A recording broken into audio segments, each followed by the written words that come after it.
Is every temptation from a demon?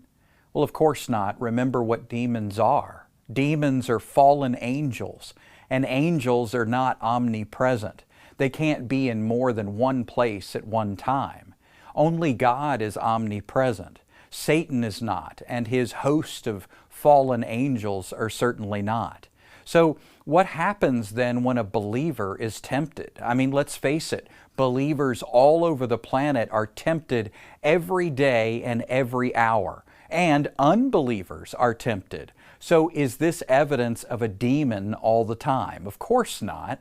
The reality is that when we fell as a human race back in the Garden of Eden, sin entered the world, a power called sin, a parasitic force, hamartia in the Greek. And this power, according to Vine's Expository Dictionary, is a personified power. It has person-like characteristics. It has an intelligent strategy to try to steal, kill, and destroy your contentment. And so when we recognize what the power of sin is, that it entered the world and therefore has access to us through a fallen world, and we being physical creatures, we have a physical brain.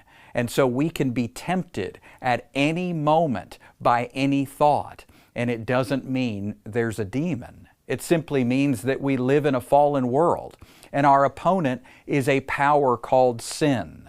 Also, the Bible speaks of the flesh. Remember those tendencies we had before we met Christ. All of those thinking patterns, those ways of coping, those perspectives, those worldly ways of operating. That's what the flesh is.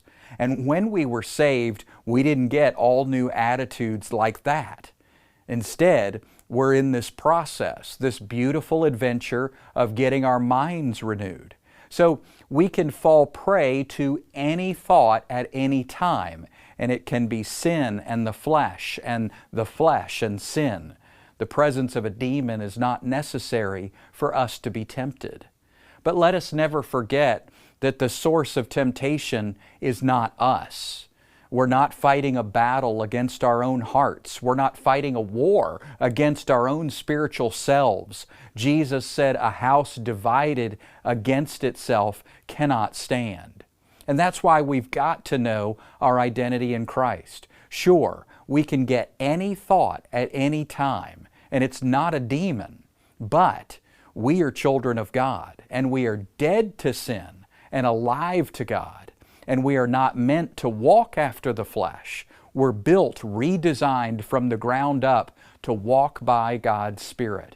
So there's hope right here and now. There's victory over temptation right here and now. And it's not always a demon. In fact, most of the time it's just the world, the flesh, the power of sin warring against our minds.